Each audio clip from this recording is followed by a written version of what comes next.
Le nouvel espace de Beauval dédié aux guépards accueille désormais 6 jeunes mâles, 6 frères, transférés d'un zoo polonais. Maintenir un effectif suffisant de guépards en captivité est un enjeu majeur pour cette espèce clairement menacée de disparition. Rendre l'animal le plus accessible possible est un moyen efficace pour sensibiliser au mieux le public. Les visiteurs ont vraiment l'impression d'être avec les guépards. Il n'y a pas de barrière, il n'y a pas de clôture, il n'y a pas de grillage. En plus de voir autour de l'enclos, ils peuvent traverser l'enclos et le voir du dessus. Donc il y a vraiment une immersion avec les guépards, avec ce nouvel espace et cette installation. Au début du XXe siècle, on comptait près de 100 000 guépards en Afrique. Il n'en reste aujourd'hui qu'un peu moins de 8 000. Quant aux guépards d'Asie, son avenir est encore plus inquiétant. Il ne subsiste qu'une cinquantaine d'individus en Iran. Le meilleur sprinter de la planète livre donc une vraie course pour sa survie. C'est en Afrique australe, principalement Namibie, Botswana et Afrique du Sud, qu'on compte la plus grande population de guépards. C'est là qu'un Français, Damien Vergniaud, a créé sa propre réserve. Là, ils viennent se rassembler autour de nous parce qu'ils savent que dans la voiture, il y a donc à manger.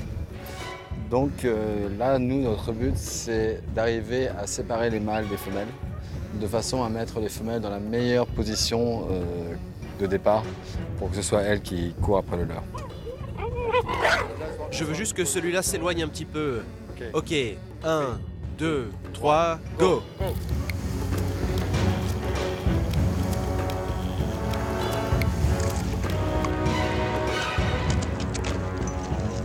Ok, bien joué Ngoni, merci. En faisant monter leur température corporelle, la course aurait pour vertu de stimuler l'ovulation des femelles, un moyen de plus pour accroître la population de guépards.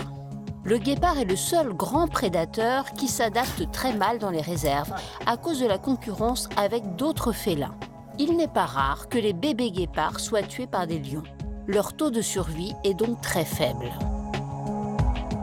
La raréfaction des guépards est en réalité multifactorielle. Leur habitat s'est considérablement réduit. Les braconniers n'hésitent pas à capturer des bébés pour les vendre comme animaux de compagnie. Et les fermiers les tuent pour protéger leur bétail. L'américaine Laurie Merker a fait de la préservation de cette espèce son combat. En Namibie, où elle a créé un sanctuaire, elle assiste les éleveurs pour qu'ils fassent garder leurs troupeaux par des bergers d'Anatolie. Il peut tuer les chacals s'il se rapproche du bétail. Mais pour ce qui est des guépards et des léopards, il se contente de leur faire peur et ils s'enfuient d'eux-mêmes. Et ici à Beauval, on participe grâce aux visiteurs à faire des dons à l'association des Cheetah Forever qui se situe au Kenya. Et là-bas, leur but, c'est de préserver justement les bébés guépards qui sont assez vulnérables. L'association Beauval Nature contribue ainsi à sa façon à alerter le public sur le destin d'une espèce parmi les plus menacées au monde.